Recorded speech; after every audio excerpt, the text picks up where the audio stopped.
निगम के चुनाव पास आने वाले थे।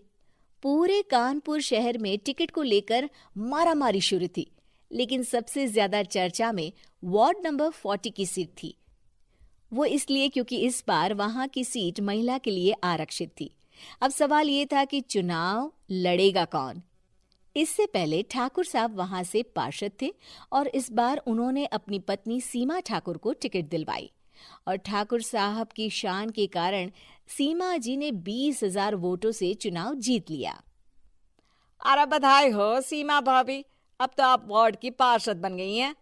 अब तो हमारे काम आप ही करवाएंगी। अरे ये तो सिर्फ नाम की पार्षद बनी है, वो तो महिला सीट आ गई, वरना पार्षद तो मुझे ही बनना था। अब भले ही चेहरा इसका होगा, लेकिन पावर तो मेरी ही होगी। अरे वाह भाई साहब, क्या दिमाग लगाया है आपने भी। आइए आप लोग, खाना लगा दिया है सबके लिए। सीमा जी पार्षद बन चुकी थीं, फिर भी उनकी एक ना चलती।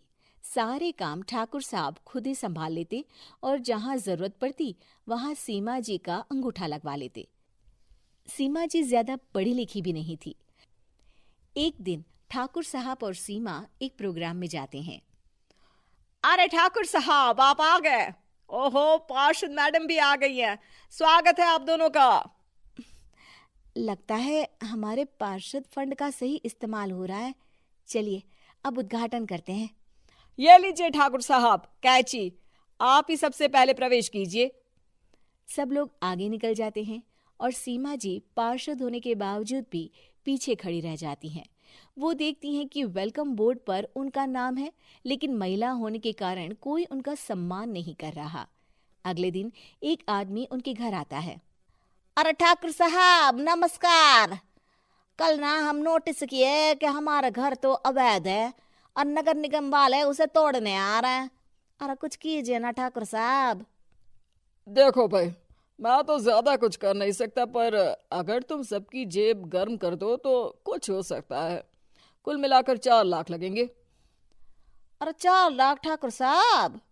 अरे भाई, मैं अपने लिए नहीं मांग रहा हूँ। दरोगा है, इंजीनियर बाबू है, बड़े साहब है, सबको देना पड़ता है ना थोड़ा थोड़ा। बोलो है मंजूर? तभी वहां अचानक सीमा जी आ जाती हैं। अरे ये आप क्या कर रहे हैं?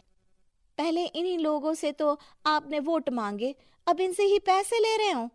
अरे चुप रहो तुम, तुम्हारा काम है सिर्फ अंगूठा लगाना, तुम वही किया करो। मुझे दूसरे काम तुम मत सिखाओ, समझी? और तुम ना जाओ, अब पैसे लेकर आओ, वरना जेसीबी किसी भी वक्त आती होगी। सब कुछ ऐसे ही चलते रहता है। एक दिन सीमा जी और ठाकुर साहब को एक लोकल मीटिंग में बुलाया जाता है। वहां पर कई और अधिकारी लोग भी मौजूद रहते हैं। अब मैं चाहूंगा कि ठाकुर साहब हमारे बीच 2 शब्द कहें। मेरे प्यारे भाइयों और बहनों, आज मेरा सौभाग्य है कि मैं आप सबकी सेवा दिन रात कर पा रहा हूं। आपने मेरी पत्नी को भारी मतों से जिताया है, इसलिए मैं आप सभी का शुक्रगुजार हूं। मैं आप सबसे वादा करता हूं कि हमेशा की तरह हमारे वार्ड में किसी को कोई तकलीफ नहीं आने दूंगा। सभी लोग तालियां बजाने लगते हैं।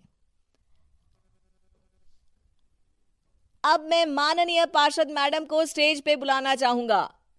अपने नाम को बुलाया सुनकर सीमा जी एकदम चौंक जाती है। उन्हें बिल्कुल उम्मीद नहीं थी कि इतनी बड़ी जगह उन्हें मंच पर बुलाया जाएगा। जैसे तैसे वो मंच पर चढ़ती हैं। ऊपर जाते ही सीमा जी को सारी पुरानी बातें याद आ जाती हैं कि किस तरह उनके पति उन्हें कभी भी आगे बढ़ने नहीं देते और उनके नाम से गलत काम करते हैं। वो बोलने लगती हैं, मैं आपके वार्ड की पार्षद सीमा हूं। आप में से बहुत कम लोग ही मुझे जानते होंगे, क्योंकि इससे पहले मुझे कभी ऐसा मौका ही नहीं मिला। सारे मौके मेरे पार्षद पति यानी आपके ठाकुर साहब ही लेते रहे, लेकिन आज ये मौका मुझे मिला है तो मैं इसे ऐसे ही नहीं जाने दूंगी। मैं आपको ये बताना चाहती हूँ कि आपके ठाकुर साहब मेरे नाम की आड़ में गैर कानूनी काम करते हैं, जिस पर अंगूठों के निशान मेरे होते थे। इसीलिए मैं अपनी गलती मानती हूँ और आज अपने पद से इस्तीफा देती हूँ, ताकि आगे से कोई गलत काम ना हो पाए। अब फैसला आप सबके हाथ में है कि आप हमें क्या सजा देना चाहते हैं।